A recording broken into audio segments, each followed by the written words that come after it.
ევროპის სოციალში და 35 ადგილზე მსოფლიოში კორუფციის არარსებობის ინდექსში საქართველოს ევროკავშირის წევრობის ყველა კანდიდატს ევროკავშირის და ნატოს წევრ 14 სახელმწიფოს უსწრებს. ოფიციალურ მონაცემებს ევროკომისია აქვეყნებს. საინტერესოა ისიც, რომ უკრაინა, ალბანეთი და მოლდოვა ევროპის ყველაზე კორუმპირებულ სახელმწიფოებად დასახელდა. პირველ ხუთეულშია რუსეთიც. მაკუნა აბულაძე გვერდება პირდაპირ ეთერში. იმ ფონზე, როდესაც საქართველოს მთავრობას გაცხადებული აქვს კორუფციასთან უკომპრომისო ბრძოლა, მართლაც შთამბეჭდავია შედეგები, რომელსაც ევროკომისია აქვეყნებს. საინტერესოა ის ფაქტი, რომ ჩვენი ქვეყანა მსოფლიოში კორუფციისგან თავისუფალ სახელმწიფოებს შორის მოწინავე ადგილს იკავებს და რეიტინგში 35-ია, განსხვავებით ევროკავშირის კიდევ ორი კანდიდატი ქვეყნისგან. მოლდოვა ამ რეიტინგში 103 პოზიციაზე, უკრაინა კი 116-ზეა. იგივე ევროკომისია ამტკიცებს, რომ უკრაინამ და მოლდოვამ ევროკავშირის გაწევრიანების ყველა კრიტერიუმი დააკმაყოფილა, რასაც საქართველოს შემთხვევაში უარყოფენ, არადა მათივე ფაქტებითაც კი ჩვენი ქვეყანა კანდიდატ და არა მხოლოდ ქვეყნებს შორის ყველა მიმართულებით ლიდერობს.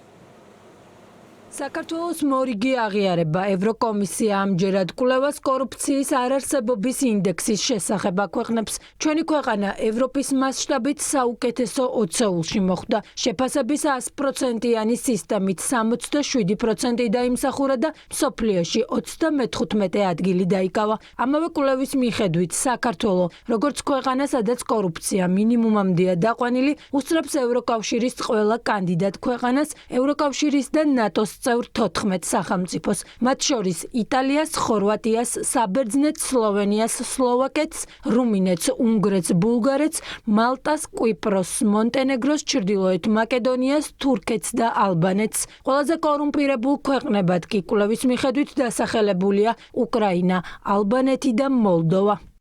ფინანსთა მინისტრის მოადგილის თქმით, ევროკომისიის მიერ გამოქვეყნებული კვლევა რამდენიმე ინდიკატორს ეყრდნობა და კორუფციის არარსებობას ზომავს აღმასრულებელი, საკანონმდებლო და სასამართლო ხელისუფლების, ასევე ჯარისა და პოლიციის თანამდებობის პირებთან მიმართებაში. მთლიანი პროცესის შესწავლი იქნა როგორც სამ ფაქტორზე დაყრდნობით, ეს არის მერქთამეობა, ეს არის საჯარო რესურსების მითვისება და საჯარო და კერძო ინტერესის არასადენოდო გავლენა. ამ სამ ფაქტორის გაანალიზებით საქართველოს არის ერთ-ერთი ყველაზე გამორჩეულად არაკორუმპირებული ქვეყანა მსოფლიოში და ევროპაში. მმართველი პარტიის წევრებისთვის მორიგი აღიარება კიდევ ერთი დასტურია იმისა, რომ სწორი და პრაგმატული პოლიტიკით ქვეყანა სწრაფად ვითარდება. ახალი მონაცემები და საქართველოს პოზიციონირება წამყვან ადგილზე, როგორც კორუფციისგან თავისუფალი ქვეყანა არ უკვირს ქართულ ოცნებას, რადგან სახელისუფლებო გუნდს უკვე დიდი ხანია კორუფციასთან ბრძოლა ერთ-ერთ მთავარ პრიორიტეტად აქვს დასახელებული. კიდევ ერთხელ დაადასტურა ჩვენი სწორი პოლიტიკა და მათ შორის გაცხადებული ბრძოლა კორუფციის წინააღმდეგ.